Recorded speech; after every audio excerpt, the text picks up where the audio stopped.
Welcome to my channel.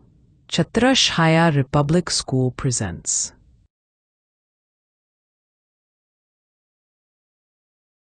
नमस्कार। चलिए आज एक ऐसे सवाल पर बात करते हैं जो हम अक्सर खुद से नहीं पूछते, लेकिन जिसका जवाब हमारे समाज की बिल्कुल नींव में छिपा हुआ है। सवाल है, आखिर ये काम कौन करेगा? आइए इस सवाल की तह तक चलते हैं।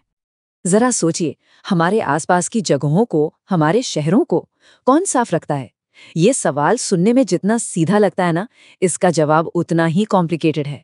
और ये हमें कुछ लोगों की जिंदगियों की गहराई में ले जाता है।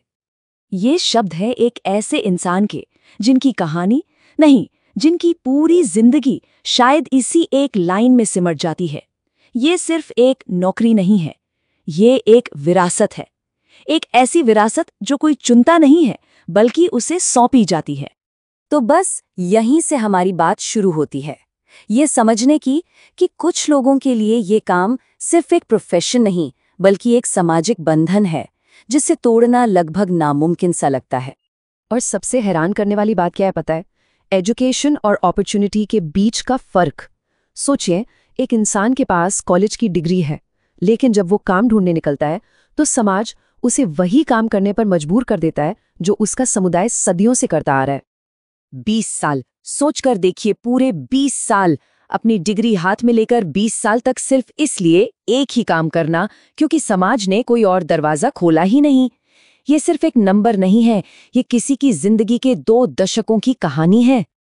तो सवाल उठता है कि आखिर ये साइकिल टूटता क्यों नहीं है? इसकी जड़ें ना बहुत गहरी हैं। पीढ़ियों से यही होता आ रहा है, दूसरे काम आसानी से मिलते नहीं और आखिर में यही एकमात्र रास्ता बचता है। तो क्या इस सिस्टम को, इस सोच को कभी किसी ने चैलेंज ही नहीं किया? क्या किसी ने इस चक्र को तोड़ने की कोशिश नहीं की? जवाब है हाँ, बिल्कुल की। और ये कोशिशें ऐसी थीं जिन्होंने इतिहास बदल कर रख दिया। तो सबसे पहले चलते हैं महात्मा गांधी के पास और देखते हैं उनका नजरिया। उन्होंने इसे एक सोशल एक्सपेरिमेंट की तरह देखा, जिसका मकसद था अछूत काम की धारणा को ही जड़ से खत्म कर देना। गांधी जी ने अपने आश्रम में एक बहुत ही सिंपल सा, लेकिन उस जमाने के हिसाब से एकदम रेवोल्यूशनरी नियम बनाया। नियम था कि हर व्यक्ति, चाहे वो कोई बड़ा मेहमान ही क्यों ना हो, अपना टॉयलेट खुद साफ करेगा। ये आइडिया उस दौर के लिए इतना बड़ा था कि कई लोग इसे बर्दाश्त नहीं कर पाए और आश्रम छोड़कर चले गए। और देखिए, गांधी जी खुद इस बात को समझते थे कि ये कोई छोटी मोटी बात नहीं है। उनका यह कहना दिखाता है कि वो जानते थे कि इस गहरी जड़ जमा चुकी सोच को बदलने के लिए बहुत ज्यादा और लगातार मेहनत की जरूरत पड़ेगी। चलिए अब एक और ऐतिहासिक पर्सपेक्टिव देखते हैं। एक ऐसा नजरिया जो किसी एक्सपेरिमेंट से नहीं, बल्कि एक बहुत ही पर्सनल, एक बहुत ही तकलीफदेह अनुभव से पैदा हुआ था। Doctor B.R. अम्बेडकर ने इस अन्याय को सिर्फ देखा नहीं, बल्कि जिया था और अपनी पूरी जिंदगी से खत्म करने में लगा दी। डॉक्टर अम्बेडकर की कहानी, उनकी लाइफ जर्नी एक बचपन में हुए अपमान से शुरू होती है और उन्हें भारत का संविधान लिखने तक ले जाती है। उन्होंने इस भेदभाव को खुद महसूस किया था और इसीलिए वो इसे जड़ से उखाड़ फेंकना चाहते थे। बस एक पल के लिए सोचिए, एक 7 साल का बच्चा और उसे ये सुनने को मिले।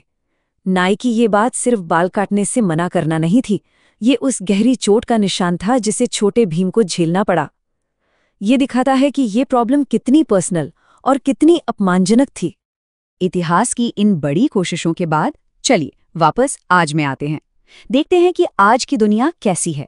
क्या इतने सालों बाद हालात वाकई बदले हैं? ये एक बहुत जरूरी सवाल है। गांधी जी और अंबेडकर के इन प्रयासों के लगभग 100 साल बाद क्या जमीनी हकीकत में कुछ बदला है? क्या कुछ बदला है? और इसका जवाब किसी इतिहास की किताब में नहीं, बल्कि आज की एक स्कूल में पढ़ने वाली लड़की हेतल के शब्दों में है। और ये जवाब, सच कहूं तो अंदर तक हिला देता है। 100 साल बाद भी एक बच्चे को स्कूल में पीटा जाता है, सिर्फ इसलिए कि वो एक खास समुदाय से है। हेतल और मीना जैसी बच्चियों ने जो बताया ना, वो हमारे स्कूलों की एक ऐसी सच्चाई सामने लाता है जो बहुत कड़वी है। मैदान की सफाई हो या टॉयलेट की, ये काम सिर्फ एक ही समुदाय के बच्चों के जिम्मे है। बाकी बच्चों से ये उम्मीद तक नहीं की जाती। भेदभाव का ये रूप आज भी हमारे बीच है। तो इस पूरी बात का, इस पूरी कहानी का मतलब क्या है? अब ये सवाल सिर्फ कुछ लोगों का नहीं रह जाता, ये हम सबका सवाल बन जाता है। ये हमें अपने अंदर झांकने पर मजबूर करता है। तो आखिर में कुछ बहुत ज़रूरी सवाल हैं जो हमें खुद से पूछने होंगे। हम क्यों किसी काम को छोटा या बड़ा मानते हैं? क्या होगा अगर एक हफ्ते तक कोई कचरा उठाने वाला ही ना हो? क्या हम हर काम को एक ही नज़र से देखते हैं? और आखिर में चले वहीं लौटते हैं जहां से गांधी जी ने शुरू किया था। अगर हम सब ये मान लें कि कोई भी काम छोटा बड़ा नहीं होता, तो बदलाव की शुरुआत कहाँ से होगी? शायद हमारे अपने घर से। इस पर सोचना जरूर।